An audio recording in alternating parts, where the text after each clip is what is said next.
Hello guys, कैसे हैं आप? उम्मीद करते हैं आप सब खैरियत से होंगे, खुश होंगे। देखने जा रहे हैं नेक्स्ट पार्ट, तो करते हैं स्टार्ट। चिंता उसकी नींद खा जाती है और साथ ही मर जाते हैं सारे सपने। बड़े महाराज के देहांत के बाद हमने जब भी शंभू को कैद करना चाहा, हंबीराव ने हमारा नहीं शंभू का साथ दिया। इसलिए जब भी राजनीतिक सपने पूरे करने हो तो अपनों से कोई उम्मीद नहीं रखनी चाहिए।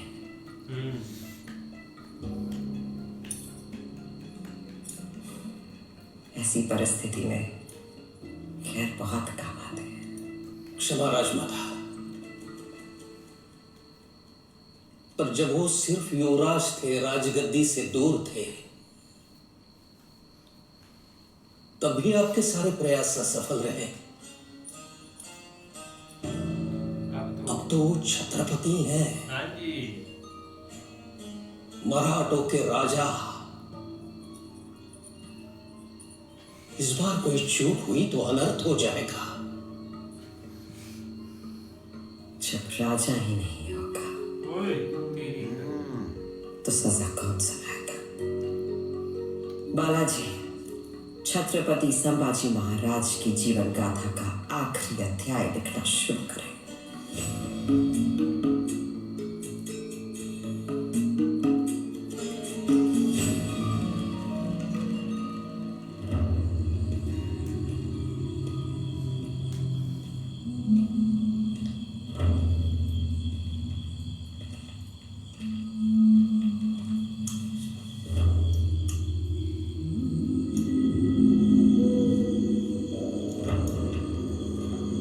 लो भाई, काम डलने लगा है।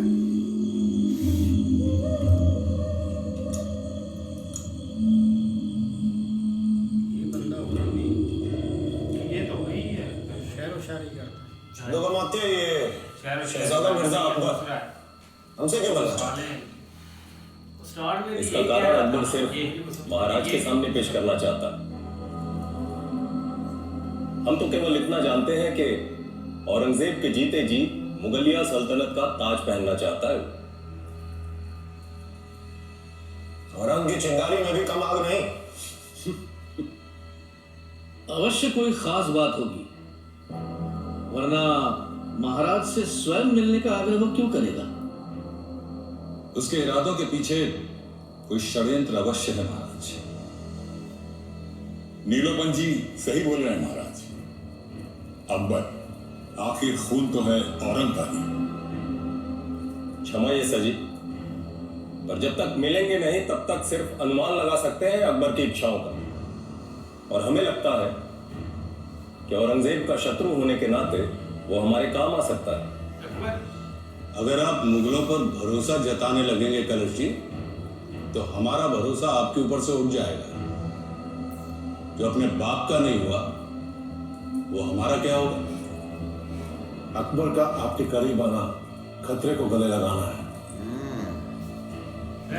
शत्रु भी इधर ही बैठे हैं आना तो वो चाह रहा है जिसे मिलने का न्योता हम स्वयं देकर आए हैं।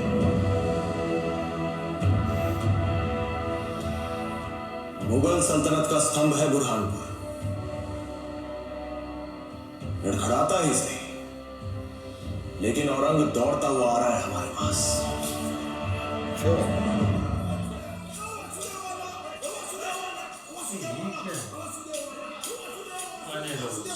वासुदेवाला वासुदेवाला वासुदेवाला वासुदेवाला वासुदेवाला रामचंद्राला हरिनाम बोला वासुदेवाला वासुदेवाला वासुदेवाला वासुदेवाला वासुदेवाला वासुदेवाला। बोलो बहिर जी। मुजरा महाराज, औरंग के दर्शन हुए? सिर्फ औरंग के दर्शन नहीं राजे। 8 लाख की फौज, 50,000 घोड़े, 30,000 हाथी और करोड़ों की संपत्ति। इतनी तगड़ी फौज इतिहास में पहली बार और शायद आखिरी बार किसी को ढूंढने निकली है।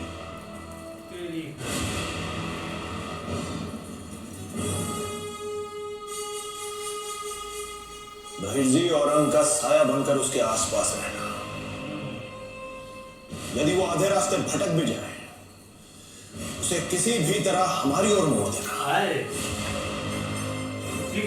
तब तक उसके सुपुत्र की खातिरदारी करके आते हैं।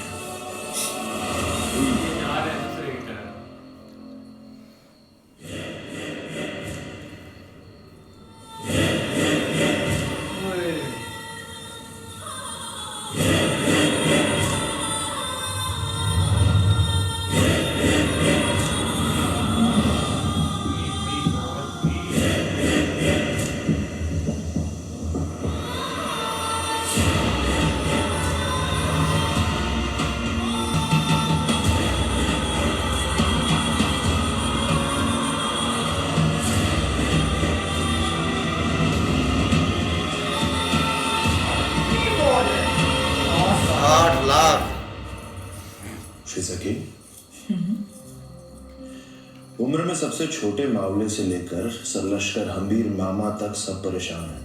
क्यों? क्योंकि हम बिना अपनी सेना लिए शहजादे अकबर से मिलने जा रहे हैं। आपकी आंखों में जरा भी चिंता नजर नहीं आ रही। चिंता तो हो रही है, पर आपके नहीं, बेचारे अकबर की। हाँ ये सही है। शादी के दिन जिजाऊ साहब ने हमें एक बात कही थी, भोसले परिवार का हर पुरुष पहाड़ी तूफान है, तो जिसकी गति को पर्वत भी नहीं रोक पाए, उसका कोई क्या बिगाड़ लेगा। कभी कभी तूफान भी दम तोड़ देता है श्री सखी। महाराज कृपा करें और ऐसी बातें ना करें। कोई आपसे मिलने की बेसब्री से प्रतीक्षा कर रहा है।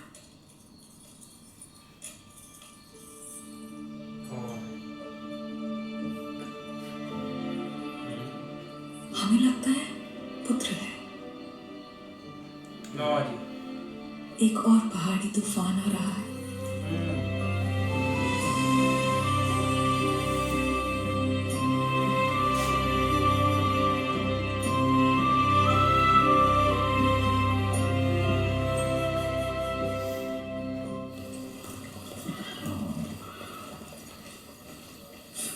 हम अकेले मिलेंगे उससे, पर राजर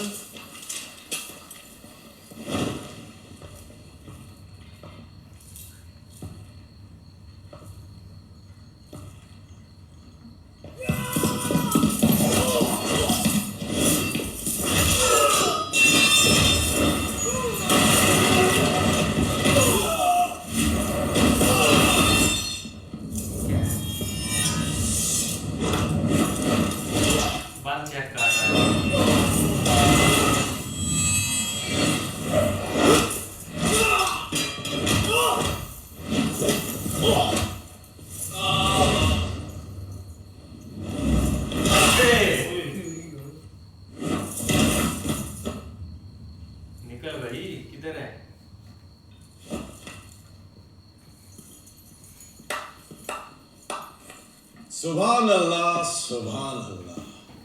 ये है उसका बेटा। छत्रपति संभाजी महाराज को जैसा सोचा था वैसा ही पाया। हम तलवार लेके शामियाने में आपका इंतजार कर रहे हैं और आप हैं कि नियत हमसे मिलने आ गए। हम हमारी तलवार का आदर करते हैं और वैसे भी यहां सांप के बच्चे को तलवार से नहीं, उंगलियों से पकड़ते हैं, मुट्ठी में दबोच के मारते हैं।